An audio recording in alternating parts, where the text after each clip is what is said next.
Hi guys, welcome to Anju's world. അപ്പം ഞാൻ ഇന്ന് ഹോസ്പിറ്റലിലാണുള്ളത്. നിങ്ങൾ വിചാരിക്കും എന്താ ഇവിടെ കിടന്ന് ബ്ലോഗ് ചെയ്യുന്നതെന്ന്. അപ്പം എൻ്റെ വിശേഷങ്ങളൊക്കെ എൻ്റെ കുറച്ച് ബ്ലോഗൊക്കെ കഴിഞ്ഞ ബ്ലോഗ് കണ്ടപ്പോഴത്തേനും ഞാൻ കാലിനൊക്കെ വയ്യാതിരിക്കുന്നതൊക്കെ കണ്ടപ്പോഴത്തേനും എൻ്റെ കുറേ ഫ്രണ്ട്സും എനിക്ക് കുറേ പേരൊക്കെ മെസ്സേജ് അയച്ചു. അപ്പോൾ എൻ്റെ അടുത്ത് പറഞ്ഞു, ഇപ്പം നിന്നെക്കുറിച്ച് അറിയണമെന്നുണ്ടെങ്കിൽ നിൻ്റെ ബ്ലോഗ് കാണേണ്ട അവസ്ഥയാണ്, നിനക്ക് എന്തെങ്കിലും പറ്റിയിട്ടുണ്ടെങ്കിൽ അതറിയണമെങ്കിൽ ബ്ലോഗ് ചെയ്യേണ്ട അവസ്ഥയാണ്, കാണേണ്ട അവസ്ഥയാണെന്ന്. സത്യം പറഞ്ഞാൽ ഇപ്പം എനിക്ക് കുറച്ചും കൂടെ കോണ്ടാക്ട്സ് ഒക്കെ കൂടി കേട്ടോ. ഇതിനു മുമ്പ് എന്ന് വെച്ച് കഴിഞ്ഞാൽ എന്നെ അറിയാവുന്ന കുറച്ച് പേരൊക്കെ ഉള്ളൂ. അപ്പം അവരുടെ അടുത്തൊക്കെ എനിക്ക് ഫോൺ വിളിച്ച് പറയാവുന്നതേ ഉണ്ടായിരുന്നുള്ളൂ. അപ്പം ഇപ്പം എന്ന് വെച്ച് കഴിഞ്ഞാൽ എനിക്ക് ആരെയൊക്കെ വിളിക്കണം, എല്ലാവരോടും പറയണം, ഇതൊക്കെ ഭയങ്കര ലൈക്ക് എന്താ പറയണ്ടേ. അപ്പം എല്ലാവരോടും വിളിച്ച് പറയുന്നത്, ഇപ്പം ഞാൻ ഭയങ്കര ബിസി ആയിരുന്നു അന്നത്തെ ദിവസം. ഹോസ്പിറ്റല്, ECG, സ്കാനിങ്, എക്സ്റേ, അങ്ങനെ കുറേ കാര്യങ്ങളൊക്കെ ആയിട്ട് പോയി. പിന്നെ എൻ്റെ ഇടയ്ക്ക് ഫോൺ ചാർജ് ഉണ്ടായിരുന്നില്ല, ഫോൺ ഓഫായി പോയി. പിന്നെ എൻ്റെ കസിൻ വീട്ടിൽ നിന്ന് ചാർജറും കൊണ്ട് വന്നതിന് ശേഷം ഫോൺ ഓൺ ആക്കിയിട്ടാണ് ഞാൻ വീട്ടിലേക്കൊക്കെ വിളിച്ചിട്ട് ഇമ്പോർട്ടൻ്റ് ആയിട്ടുള്ള ആൾക്കാരെയൊക്കെ വിളിച്ചിട്ട് അഡ്മിറ്റായി. ഡ്രസ്സ് എടുത്തിട്ട് വാ, അതെടുത്തിട്ട് വാ, ഇതെടുത്തിട്ട് നമ്മൾ എക്സ്പെക്ട് ചെയ്തിട്ടുണ്ടായിരുന്നില്ല ഇന്ന് അഡ്മിറ്റ് ചെയ്യുന്നത്. അപ്പം അങ്ങനെ അപ്പോൾ സർജറി നാളെയാണ് ഗൈസ്. അപ്പം എല്ലാവരും എനിക്ക് വേണ്ടി പ്രാർത്ഥിക്കാൻ. ഞാനിവിടെ എന്താ പറയണ്ടേ, അത്രയൊക്കെ ഉള്ളൂ. എൻ്റെ ഇപ്പോഴത്തെ വിശേഷം എന്ന് പറഞ്ഞു കഴിഞ്ഞാൽ അത്രയൊക്കെ ഉള്ളൂ. ഇനി ഹെൽത്ത് നല്ലപോലെ കെയർ ചെയ്യണം. അപ്പം എനിക്ക് ആക്ച്വലി കൈക്കാണ് ഇപ്പോൾ പെയിൻ, കാലിന് പെയിന് കുറവുണ്ട്. കൈയൊക്കെ അവർ 2 തവണ ആദ്യം സർജറി വെച്ചിട്ട് കുത്തി നോക്കി, വെയിൻ കിട്ടുന്നില്ല, ചെറിയ വെയിനാന്നൊക്കെ പറഞ്ഞു, വെയിൻ കിട്ടുന്നില്ല എന്ന് പറഞ്ഞിട്ട് 3ാമത്തെ തവണ കുത്തി. വലിയ സൂചിയാണ് കുത്തിയേക്കുന്നത്, ചെറുതുമല്ല, വലിയ സാധനം. അത് നല്ല വേദനിച്ചു എനിക്ക്. ഉണ്ടോ കുത്തി വെച്ചിട്ട് അവിടെ കുത്തി, ഇവിടെ കുത്തി, എവിടെ എന്തൊക്കെയോ കുത്തി. ഇനി കുത്താനൊന്നുമില്ല. എന്തൊക്കെയോ ടെസ്റ്റ് ചെയ്തു, ഫുൾ ബോഡി ചെക്കപ്പ് ചെയ്തു, ECG എടുത്തു, ചെസ്റ്റിൻ്റെ എക്സ്റേ എടുത്തു, കാലിൻ്റെ എക്സ്റേ എടുത്തു, എല്ലാം ചെയ്തു. അവിടെ ഒന്നും പ്രശ്നമില്ല, കാലിന് മാത്രമേ പ്രശ്നമുള്ളൂ. അതുകൊണ്ട് ഫുൾ ബോഡി ചെക്കപ്പൊക്കെ ഞാൻ ചെയ്തു നൈസായിട്ട്.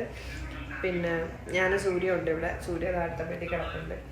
ആക്ച്വലി എനിക്ക് ബാംഗ്ലൂരിൽ നിന്ന് ചെയ്യാൻ പറ്റാത്തത് കൊണ്ട് ഞാൻ നാട്ടിലേക്ക് വന്നു കഴിഞ്ഞാൽ ലൈക്ക് നിങ്ങൾക്കറിയാലോ, അവിടെ ഞാൻ ഒറ്റയ്ക്കിരിക്കണം.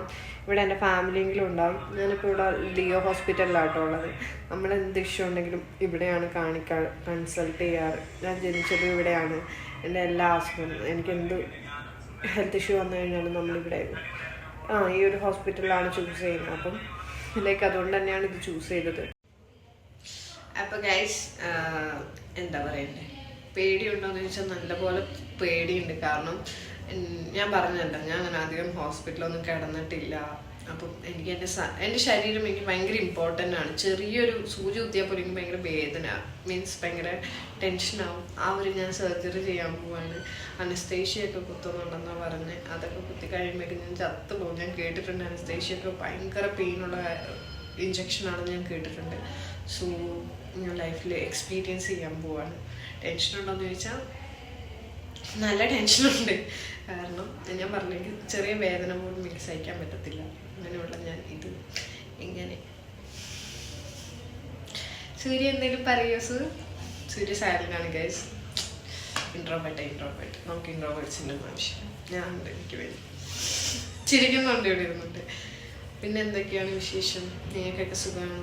എന്നെ ഇഷ്ടമുള്ള ആരെങ്കിലും ഒക്കെ ഉണ്ടെങ്കിൽ എനിക്ക് വേണ്ടി പ്രാർത്ഥിക്കാം കേട്ടോ. പിന്നെ എന്താ, ഞാൻ കൽപ്പറ്റയാണുള്ളത്. അപ്പം എന്നെ കാണാൻ വരേണ്ടവർക്ക് വരട്ടോ. പിന്നെ ഞാനിത് ഇവിടെ 2-3 ദിവസം എന്തായാലും ഉണ്ടാവും. ഇത്ര നേരം അച്ഛനുണ്ടായിരുന്നു, അച്ഛൻ വീട്ടിൽ പോയി. ഇനി എൻ്റെ കസിൻ ബ്രദർ വരുന്നുണ്ട്, ഫുഡും കൊണ്ട് വരുന്നുണ്ട്. എനിക്ക് 4 മണി വരെ ഫുഡ് കഴിക്കാൻ പറ്റത്തുള്ളൂ രാവിലെ. അപ്പോൾ അത് കഴിഞ്ഞാൽ കഴിക്കരുതെന്നാണ് പറഞ്ഞു. അപ്പം എന്നോട് ഒരു 4 മണി വരെ തിന്നോളാൻ പറഞ്ഞു. നാളത്തെ ഒരു ദിവസം ഞാൻ നോമ്പെടുക്കാൻ പോകും. അപ്പോൾ ഗൈസ്, ഇതൊക്കെയാണ് എൻ്റെ ഇപ്പോഴത്തെ വിശേഷം. ഇവിടെ അഡ്മിറ്റായി.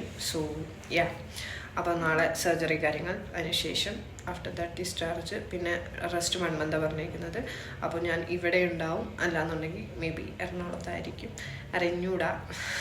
ഡിപ്പെൻസ് ഓൺ വീട്ടിലെ സിറ്റുവേഷൻ, അതിനനുസരിച്ച് നമുക്ക് കാര്യങ്ങളൊക്കെ ചെയ്യാം. അപ്പം കുഞ്ഞു ബ്ലോഗ്. അപ്പം ഞാൻ ഈ ഒരു ബ്ലോഗ് ഇവിടെ നിർത്തുവാണ്. സോ നമുക്കിനിയിപ്പം ഒന്നുമില്ല, ഞങ്ങൾ രണ്ടുപേരും ചുമ്മാ ബോറടിച്ചിരുന്നപ്പം ഞാൻ വിചാരിച്ചിരുന്നാൽ പിന്നെ ഒരു ബ്ലോഗ് എടുക്കാം.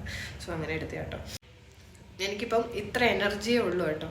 കാരണം ഞാൻ ഇന്ന് രാവിലെ ബാംഗ്ലൂരിൽ നിന്ന് എത്തി വന്ന്, പിന്നെ നേരെ ഒരു ഉച്ചയല്ല, 1 മണി 11 മണിയൊക്കെ ആയപ്പോഴത്തേനും ഹോസ്പിറ്റലിൽ ഇവിടെ വന്നപ്പോഴത്തേനും നല്ല റഷായിരുന്നു. സോ അതിന് ശേഷം വന്നിട്ട്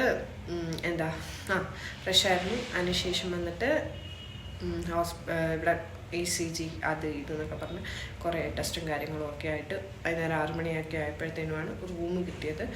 സോ നല്ല ടയേർഡാണ്. സോ ഇനിയിപ്പം കുറച്ച് നേരം റെസ്റ്റ് ചെയ്യട്ടെ. അപ്പോൾ ടാറ്റ ബൈ, ടേക്ക് കെയർ.